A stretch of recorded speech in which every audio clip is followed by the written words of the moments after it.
Hey hello techies, welcome to our channel Techie Panda and आज हम देखेंगे DDL statement के बारे में, डेटा डेफिनेशन लैंग्वेज।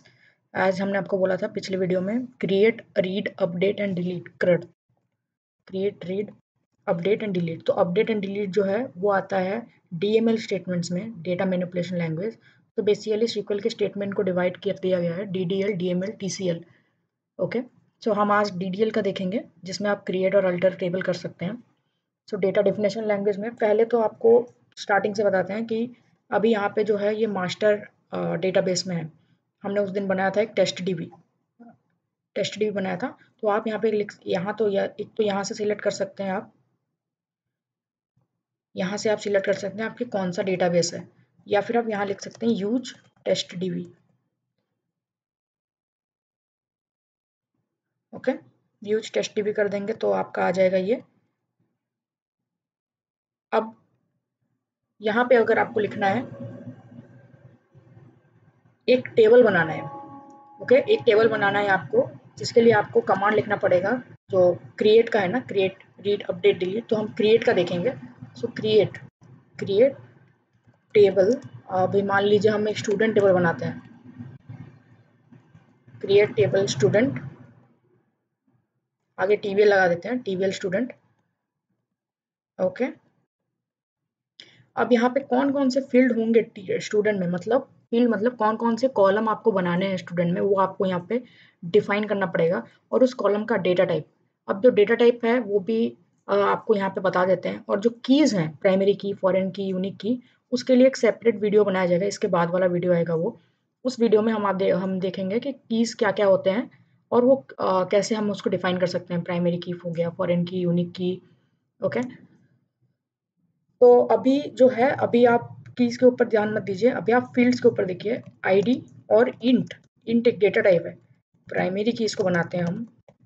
तो अभी जस्ट है ओवरव्यू ऑफ प्राइमरी की जो होता है उसमें कोई भी वैल्यूज रिपीट नहीं होंगी, सारे के सारे यूनिक वैल्यूज होंगे आईडी में। ठीक है, मतलब 1 कभी भी रिपीट नहीं होगा, 1 2 3 4 ऐसे जाएगा आईडी।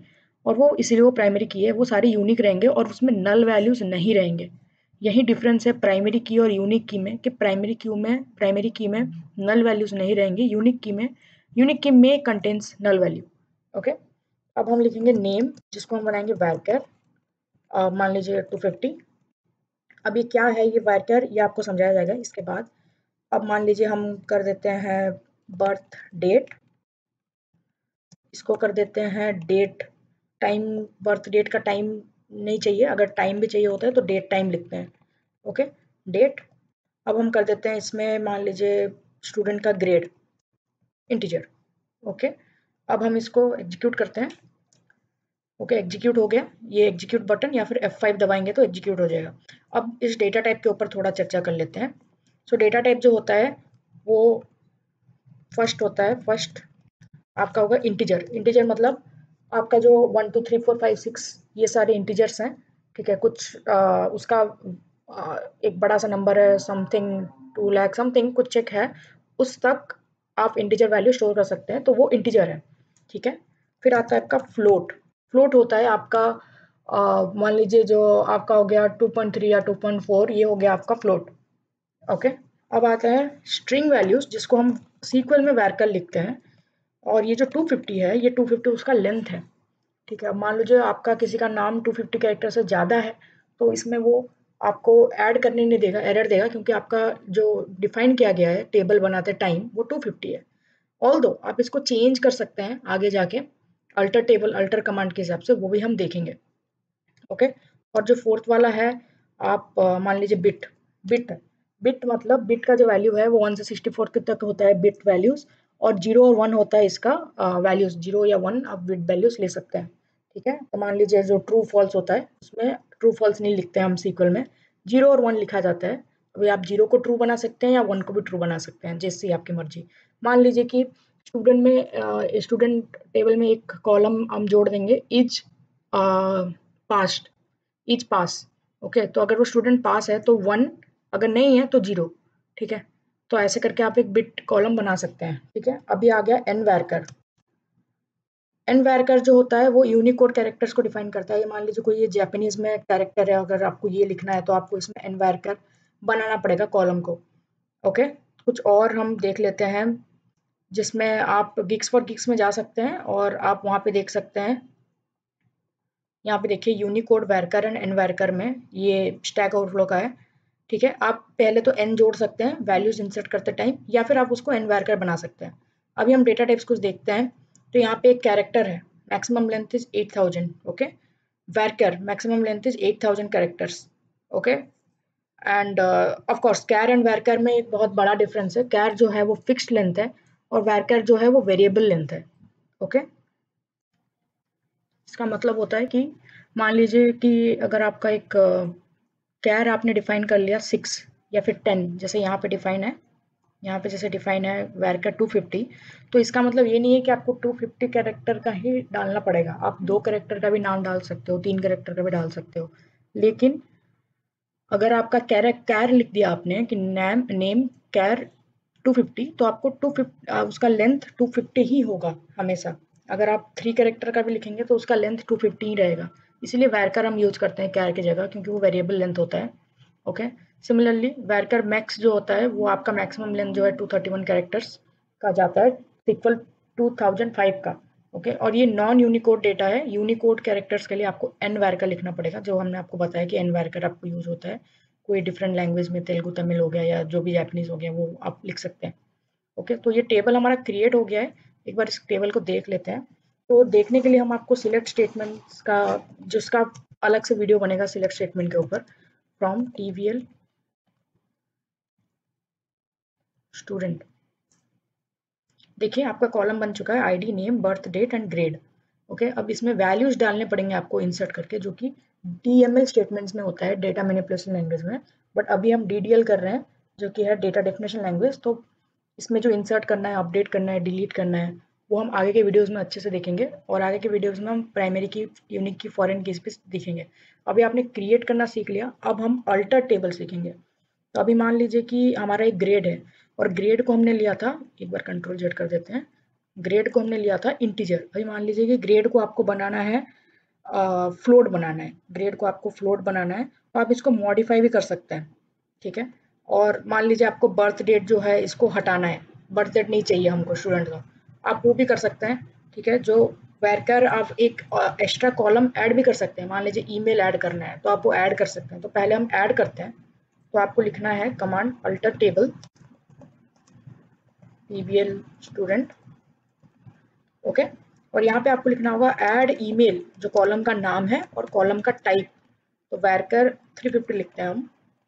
ओके, अब इसको हम एग्जीक्यूट करते हैं। इसी अगर इसी लाइन को आपको एग्जीक्यूट करना है तो आपको इसको सिलेक्ट करना पड़ेगा और एग्जीक्यूट करना पड़ेगा। ऐसे एग्जीक्यूट कर देंगे तो ये एरर देगा। ठीक है, और अगर मैं इसको दोबारा एग्जीक्यूट करूं तो इसमें एरर आएगा, क्योंकि टीबीएल स्टूडेंट नाम का एक टेबल ऑलरेडी है डेटाबेस में। आप सेम टेबल को 2 बार नहीं बना सकते, सेम नाम से आप नाम चेंज करके टेबल बना सकते हैं।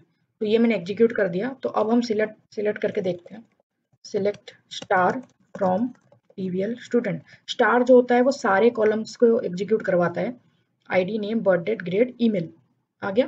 ठीक है, अभी मान लो हमको बर्थ डेट को हटाना है, तो हम क्या करेंगे, यहाँ पे ऐड ईमेल की जगह हमको लिखना पड़ेगा drop column birth date, drop column birth date, बस इतना ही लिखना है और इसको एग्जीक्यूट कर देना है। Okay, command completed successfully. अब इसको देखते हैं, सिलेक्ट स्टार फ्रॉम टेबल से। अब देखिए बर्थ डेट कॉलम हमारा ड्रॉप हो चुका है। ठीक है, अभी मान लीजिए कि हमने जैसे बोला कि ग्रेड को हमको चेंज करना है, इसका डेटा टाइप को। डेटा टाइप मतलब I hope you understand the meaning of data type. Data type मतलब जो ग्रेड कॉलम है उसमें क्या क्या वैल्यू स्टोर हो सकते हैं, कैसे टाइप के वैल्यू स्टोर हो सकते हैं, कैसे टाइप के डेटा स्टोर हो सकते हैं। ठीक है, जैसे बर्थ डेट में डेट स्टोर हो सकता है, ठीक है, कि आपका बर्थ डेट क्या है। वैसे ही नेम में वैरकर जो स्ट्रिंग वैल्यूज है, नेम मतलब एम, जैसे आपका किसी का नाम हो गया गुप्ता, तो GUPT ये जो गुप्ता जो है वो वैरकर टाइप का है। सिमिलरली आईडी जो है वो इंटीजर टाइप का है, 1 2 3 4, तो वो टाइप आपको डिफाइन करना पड़ेगा। ठीक है, अभी मान लीजिए कि इस ग्रेड को हमको बनाना है, फ्लोट बनाना है, तो आपको यहाँ पे लिखना पड़ेगा मॉडिफाई ग्रेड फ्लोट। जो डेटा टाइप को आपको मॉडिफाई करना है उस डेटा टाइप को लिखना पड़ेगा। अब इसको एग्जीक्यूट करते हैं। Okay, there is some error.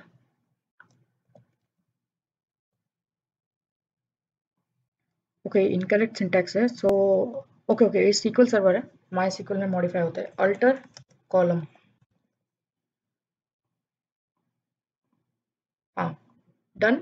So now अब ऑल्दो इसमें कोई चेंजेस आपको दिखेंगे नहीं, बट इसका जो डेटा टाइप है वो फ्लोट में चेंज हो गया है। डेट का जो डेटा टाइप है हम इंसर्ट करते टाइम वो दिखेंगे, जो कि डेटा मैनिपुलेशन लैंग्वेज में आप देखेंगे DML में। अभी मान लीजिए कि ड्रॉप सीख लिया आपने कि ड्रॉप कैसे करते हैं, आपने सीख लिया कि इंसर्ट कैसे, सॉरी नॉट इंसर्ट, आपने सीख लिया कि ऐड कैसे करते हैं नया कॉलम एक टेबल में। आपने अभी सीख लिया कि एक टेबल में जो इसका फॉर्मेट है डेटा टाइप का वो कैसे चेंज करते हैं। अभी मान लीजिए आपको पूरा ये टेबल ही ड्रॉप करना है, ठीक है। अब इस टेबल को ड्रॉप भी कर सकते हैं आप। अब वो ड्रॉप और ट्रंकेट में एक डिफरेंस होता है। एक तो होता है truncate, truncate table TBL student. Okay अभी जो ट्रंकेट होता है ना, अभी सक्सेसफुल हो गया, ठीक है। तो ट्रंकेट टेबल में जो रोज हैं आपके वो सारे डिलीट हो जाएंगे। ये बहुत ही बड़ा इंटरव्यू क्वेश्चन है, what is the difference between delete, truncate and drop. जो डिलीट स्टेटमेंट होता है उसमें आप कोई भी, अगर आप बिना वेयर कंडीशन लगा के भी करेंगे तो वो है क्या है, आपका जो सारा आपका रोज है वो डिलीट कर देगा।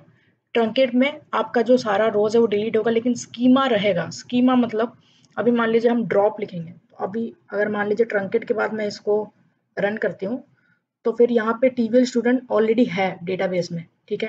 तो ये दोबारा बनाना नहीं दे रहा है हमको डेटाबेस में। तो अब मान लीजिए इसकी जगह हम लिखेंगे drop, drop table TBL student, ठीक है। अभी एग्जीक्यूट हो गया। अब आप देखेंगे select star from TBL student, select star for TBL student. अब इसको हम जब रन करेंगे ना, तो ये है ही नहीं। तो जो ड्रॉप है ना वो पूरे का पूरा टेबल को ही उड़ा देता है, ठीक है। अब आप अगर टेस्ट DB में भी देखेंगे टेबल, तो आपका टेबल है ही नहीं। अब यहाँ इसको दोबारा क्रिएट करेंगे, अब इसको रिफ्रेश करेंगे, तो देखिए एक TBL स्टूडेंट बोल के एक टेबल है। तो ड्रॉप और ट्रंकेट में आपको डिफरेंस समझ में आ गया। ट्रंकेट आपका जो है वो आपको पूरा सारे रोज डिलीट कर देगा, लेकिन स्कीमा नहीं डिलीट करेगा, लेकिन ड्रॉप आपका पूरा स्कीमा ही डिलीट कर देगा। ओके तो हम ड्रॉप टेबल करके एक टेबल को ड्रॉप कर सकते हैं डेटाबेस से। तो हमेशा जब ड्रॉप और ट्रंकेट कमांड लिखें तो जरा दो उसको ट्रांजेक्शन के अंदर लिखें, या फिर ड्रॉप कमांड तो जनरली यूज़ नहीं करते हैं, बट अगर आपको कोई भी टेबल पूरा ही हटाना है डेटाबेस से तो आप ड्रॉप कमांड को यूज़ कर सकते हैं। ओके तो आपने क्रिएट करना सीखा, अल्टर करना सीखा और ड्रॉप करना सीखा। नेक्स्ट वीडियोस में हम DML स्टेटमेंट्स के बारे में देखेंगे, जहाँ पे इंसर्ट, अपडेट एंड डिलीट सीखेंगे। और जो इसके नेक्स्ट वीडियोस में हम कीज के बारे में पढ़ेंगे, उसके नेक्स्ट वीडियो पे हम DML स्टेटमेंट के बारे में देखेंगे। Okay that's it for this video guys. If you like this video please like, share and subscribe our channel. या थैंक यू।